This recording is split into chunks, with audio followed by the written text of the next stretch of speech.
lại một tem xiên hao là muốn chia lại cho ba thân đây là một lời bốn nhà và đùa bên ta cả sò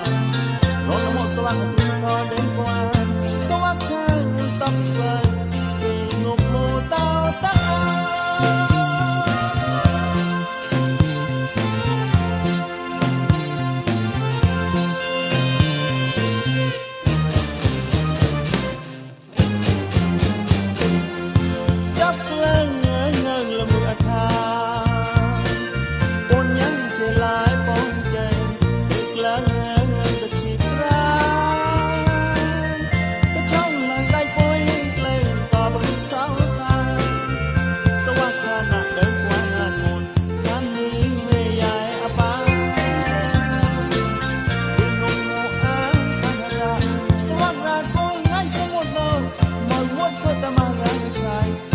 Hãy subscribe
cho kênh Ghiền Mì Gõ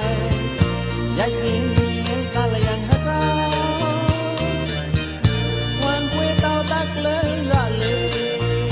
không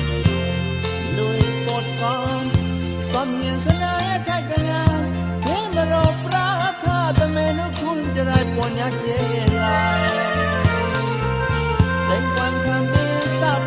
lỡ